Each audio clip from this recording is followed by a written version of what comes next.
నిర్గమాకాండము 1. ఐగుప్తులోనికి యాకోబుతో వచ్చిన ఇజ్రాయేళ్ల పేర్లు ఏవనగా రూబేను, షిమ్యాను, లేవి, యూదా, ఇస్సాకారు, జెబూలూను, బెన్యామీను. దాను, నఫ్తాలి, గాదు, ఆషేరు వీరిలో ప్రతివాడును తన తన కుటుంబంతో వచ్చెను. యాకోబు గర్భంన పుట్టిన వారందరూ 70 మంది.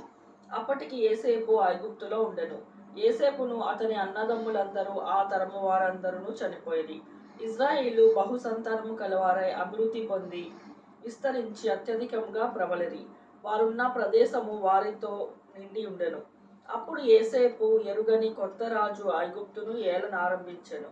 అతడు తన జనులతో ఇట్లనెను: ఇదిగో, ఇజ్రాయేలు సంతతి అయిన ఈ జనము మనకంటే విస్తారముగాను బలిష్టముగాను ఉన్నది. వారు విస్తరింపకున్నట్లు మనము వారి ఎడల యుక్తిగా జరిగించుదము రండి. లేని ఎడల యుద్ధము కలుగునప్పుడు కూడా మన శత్రువులతో చేరి మనకు విరోధముగా యుద్ధము చేసి ఈ దేశంలో నుండి వెళ్ళిపోదురేమో అనెను. కాబట్టి వారి మీద పెట్టిన భారములలో వారిని శ్రమ పెట్టుటకు వెట్టి పనులు చేయించు అధికారులను వారి మీద నియమింపగా, వారు ఫరో కొరకు ధాన్యాదులను నిలువచేయు పితోము, రామేసేసను పట్టణములను కట్టిరి. అయినను ఐగుప్తీయులు వారిని శ్రమ పెట్టున కొలది వారు విస్తరించి ప్రబలిరి. కనుక వారు ఇజ్రాయేళ్ల ఎడల అసహ్యపడిరి. ఇజ్రాయేళ్ల చేత ఐగుప్తీయులు కఠినముగా సేవ చేయించుకొనిరి. వారు ఇజ్రాయేళ్ల చేత చేయించుకొనిన ప్రతి పనియు కఠినముగా ఉండెను.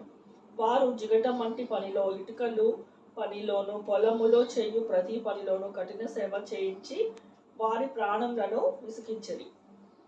మరియు ఐగుప్తు రాజు షిఫ్రా, పూయా అను హెబ్రీయుల మంత్రసానులతో మాట్లాడి, మీరు హెబ్రీ స్త్రీలకు మంత్రసాని పని చేయించు వారి కాన్పు పీటుల మీద చూచినప్పుడు మగవాడైన ఎడల వాని చంపుడి, ఆడుదైన ఎడల దాన్ని బతికినీయుడని వారితో చెప్పెను.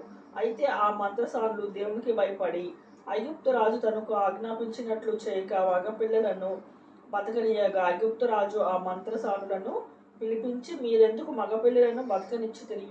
ఈ పని ఎలా చేసితిరి అని అడిగాను. అందుకు ఆ మంత్రసానులు, హెబ్రీ స్త్రీలు ఐగుప్తు స్త్రీల వంటి వారు కారు, వారు చురుకైన వారు. మంత్రసాని వారి యొద్దకు వెళ్ళక మునిపే వారు ప్రసవించి యుందురని ఫరోతో చెప్పిరి. దేవుడు ఆ మంత్రసానులకు మేలు చేసెను. ఆ జనము విస్తరించి మిక్కిలి ప్రబలెను. ఆ మంత్రసానులు దేవునికి భయపడినందున ఆయన వారికి వంశాభివృద్ధి కలుగచేసెను. అయితే ఫరో, హెబ్రీలలో పుట్టిన ప్రతి కుమారుని నదిలో పారవేయుడి, ప్రతి కుమార్తెను బ్రతకనీయుడి అని తన జనులందరికీ ఆజ్ఞాపించెను.